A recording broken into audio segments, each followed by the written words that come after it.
Namaku Adit, seorang editor freelance yang sering bepergian untuk menyelesaikan pekerjaan di tempat yang sepi.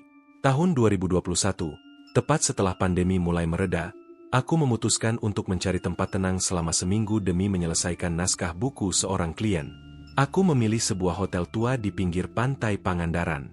Tempat itu tidak terlalu ramai, tarifnya murah, dan katanya banyak inspirasi dari deburan ombak serta angin malam. Aku datang di hari Senin, sekitar pukul 3 sore. Resepsionisnya seorang pria paruh baya yang terlihat ramah tapi sedikit pelupa. Setelah mengecek daftar kamar, dia memberikanku kunci kamar 308, lantai 3, menghadap laut. Kamar paling tenang di sini, Mas, katanya sambil tersenyum tipis. Biasanya kosong terus, karena agak jauh dari tangga. Aku naik ke lantai 3 dengan lift yang sedikit bergetar dan berdenting aneh setiap membuka pintu. Lorong menuju kamarku panjang, pencahayaannya temaram, lampu kuning tua seperti belum pernah diganti sejak tahun 90-an.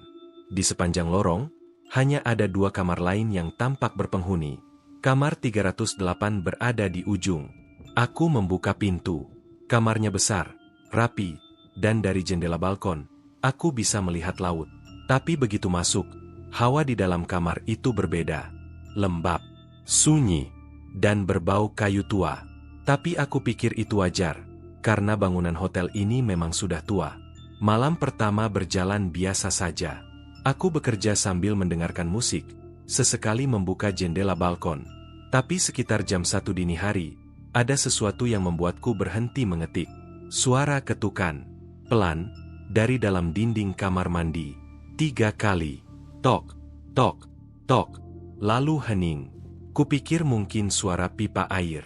Tapi ketika aku dekati kamar mandi, ada bau amis, seperti besi berkarat bercampur air laut. Kubuka pintunya. Tak ada apa-apa. Tapi aku merasa seperti ada yang mengintip dari lubang kecil di atas shower. Entah kenapa, bulu kuduku langsung berdiri. Keesokan harinya, aku turun untuk sarapan. Di meja makan, aku bertemu dengan seorang tamu lain, seorang ibu parubaya yang duduk sendirian. Ia memperhatikanku cukup lama sebelum akhirnya bertanya, "Mas dari kamar berapa?" 308, jawabku. Wajahnya langsung berubah. "Oh, kamar itu ya? Ada apa memangnya?" Tanyaku setengah bercanda. Dia menatapku lama, lalu berkata, "Kalau malam dengar ketukan, jangan dibuka apapun ya, Mas. Jangan dijawab. Jangan ditanya. Biarkan saja." Aku tertawa kecil, berpikir dia hanya menakut-nakutiku. Tapi malam berikutnya, suara ketukan itu datang lagi. Kali ini bukan dari dinding, tapi dari lemari kayu besar di pojok kamar. Lemari itu tadinya kosong. Aku sempat memeriksanya siang hari. Tapi malam itu, saat ku dekati, aku mencium bau seperti bangkai tikus yang tenggelam. Bau menyengat, amis, dan panas. Dan ada suara lain. Suara napas berat. Seperti seseorang berdiri di dalam lemari, menahan napas, dan menatap dari celah kayu. Aku tidak berani membuka lemari itu. Aku mundur perlahan dan segera keluar dari kamar. Turun ke lobi, duduk di sana sampai pagi. Resepsionis malam tidak ada. Lobi kosong. Hanya aku dan angin dari arah pantai. Keesokan paginya, aku meminta pindah kamar. Tapi resepsionis yang berbeda kali ini berkata, "Kalau Mas takut, sebaiknya langsung check out aja. Karena itu kamar yang, ya begitu." Aku memaksa pindah. Diberi kamar 205, lantai 2. Tapi rasa takut itu tidak hilang. Setiap malam, aku masih mendengar suara ketukan, entah dari mana. Dan yang lebih parah, aku mulai bermimpi tentang seorang perempuan. Rambutnya panjang, menutupi wajah. Tapi ia selalu berdiri di ujung balkon kamar 308, menatap laut, sambil memegang sepasang sandal jepit putih. Dalam mimpi, ia selalu berbisik, "Aku belum pulang." Aku akhirnya bertanya ke salah satu staf cleaning service. Seorang bapak tua yang awalnya enggan bicara. Tapi setelah kudesak, dia berkata, "Dulu pernah ada tamu yang menginap di kamar itu. Seorang perempuan muda, datang sendiri, katanya mau menenangkan diri. Hari keempat dia menghilang. Tak ditemukan hingga sekarang. Cuma sandal dan tasnya yang tertinggal. Kunci kamarnya ada di dalam.